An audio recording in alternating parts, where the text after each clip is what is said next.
Kita ke informasi lainnya pemirsa, ada lebih dari 100 tokoh nasional mendeklarasikan jaga pemilu yang merupakan gerakan untuk mengawal pemilu 2024. Gerakan ini diprakarsai oleh sejumlah pegiat demokrasi, aktivis sosial, dan akademisi yang memiliki semangat untuk memastikan pemilu 2024 berlangsung secara demokratis, jujur, adil, terbuka, dan partisipatif. Jaga Pemilu akan fokus pada pemantauan proses kampanye hingga tahapan-tahapan pemilu selanjutnya. Gerakan ini juga akan melakukan pendidikan politik populer untuk meningkatkan kesadaran dan pemahaman tentang pemilu.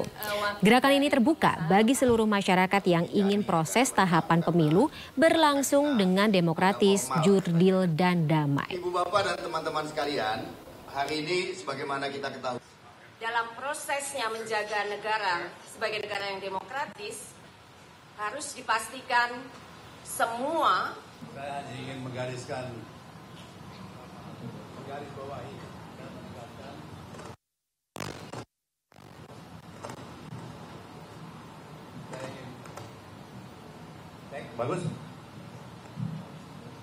saya ingin menggarisbawahi bahwa salam sehat untuk kita semua. Om Swastiastu, Namo Buddhaya. Ya, pemilu 2024 diharapkan bisa berjalan dengan aman dan tertib. Salah satu upaya untuk mewujudkan tujuan tersebut adalah pendeklarasian Gerakan Jaga Pemilu yang digelar pada hari ini. Untuk membahasnya lebih lanjut, kami sudah bergabung bersama dengan Ketua DPP Partai Perindo sekaligus Jubir TPN Ganjar Mahfud yang juga merupakan caleg Partai Perindo Dapil Bengkulu, Heri Budianto. Bang Herbut, selamat sore. Selamat sore, Mbak Fani. Baik, Bang Herbut, ada dua gerakan yang notabene terbentuk untuk mengawal netralitas dan independensi terutama dari pihak-pihak yang memang seharusnya secara aturan independen dalam pesta politik atau tahun politik pemilu 2024. Kali ini muncul. Ada insinuasi bahwa takut, ada kekhawatiran pemilu 2024 ini bisa berjalan tidak sesuai dengan aturannya sampai muncul gerakan masif seperti ini. Bagaimana tanggapan Anda? Ya. Ini yang kita paling khawatirkan ya, bahwa pemilu ini tidak sesuai dengan azas-azas demokrasi. Artinya apa? Ada campur tangan yang sangat kuat ya dari pihak-pihak yang memiliki power ya, saya katakan seperti itu. Sehingga kita bisa lihat misalnya yang kami alami di TPN Ganjar Mahfud MD ya, apa ya, misal pencopotan baliho itu terjadi di Sumatera Utara dan juga terjadi di Bali. Lalu kemudian itu sangat nyata ya terjadi pada kami. Artinya apa? Kalau sudah seperti itu ya, siapa yang bisa melakukannya tentu adalah yang memiliki power, yang memiliki kekuatan yang besar. Tidak mungkin ya pihak-pihak yang tidak memiliki power itu mampu melakukan itu. Itu yang pertama poinnya. Lalu kemudian ya presiden misalnya mengatakan aparat harus netral, ASN harus netral.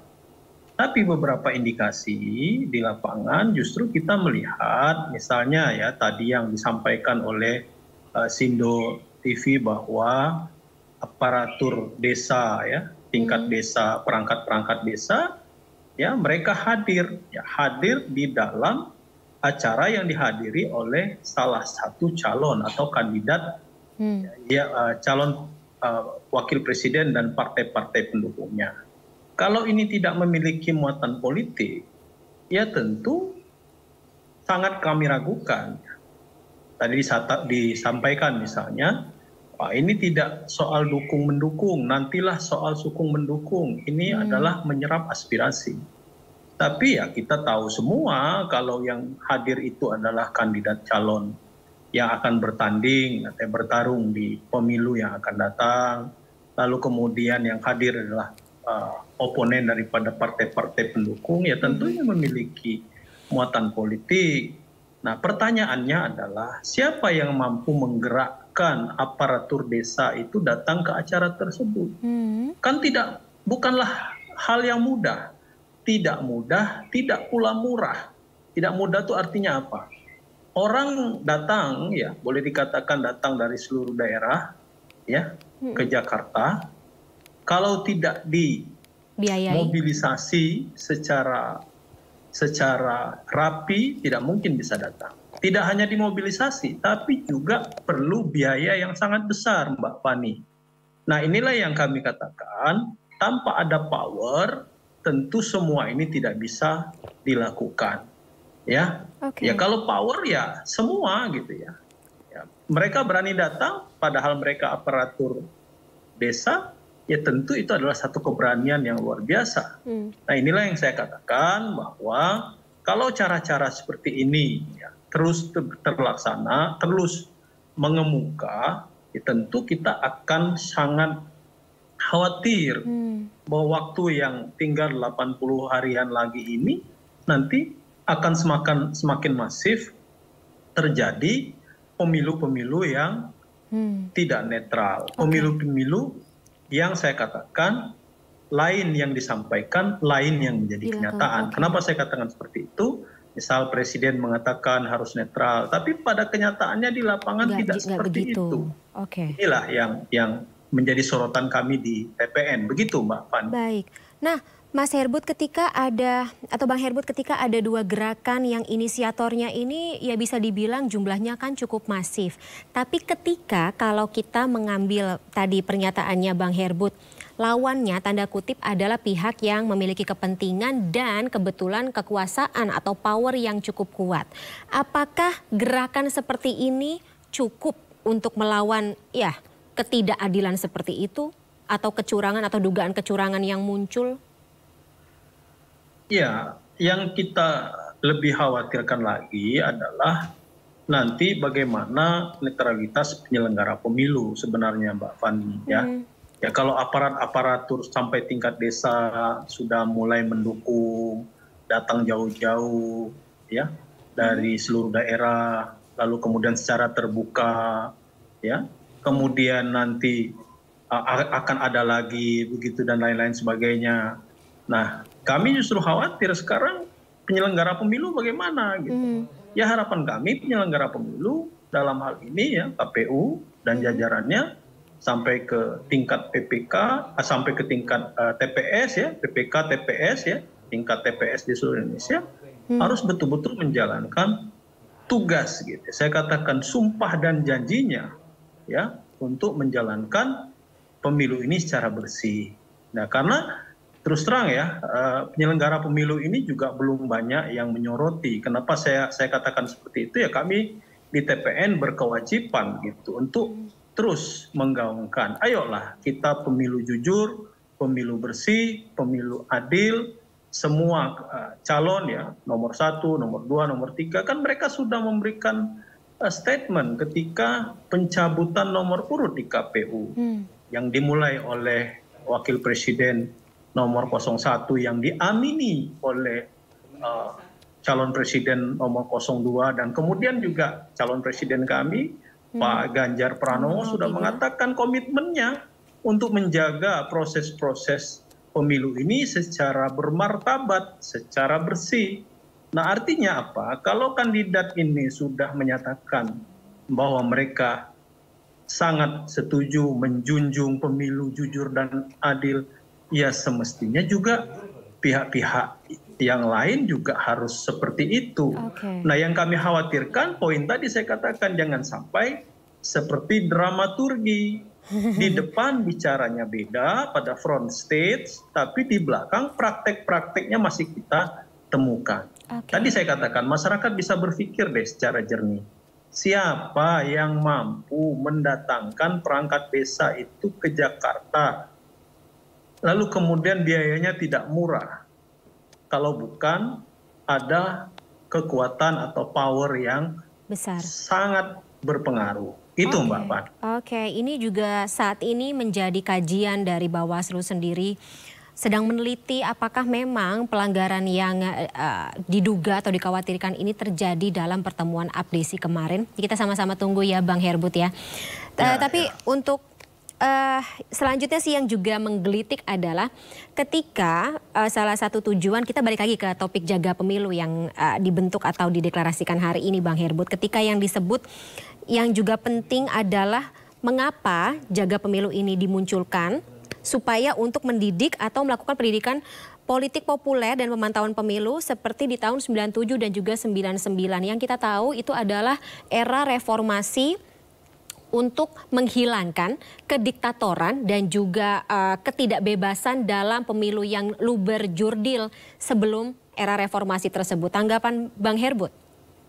Poinnya adalah ada kekhawatiran bahwa reformasi yang sudah 25 tahun kita jalani ini, yang kita sama-sama berjuang, termasuk saya ketika itu sebagai salah satu orang yang bergerak untuk reformasi. Ketika itu saya menduduki mahasiswa di tingkat akhir, ya.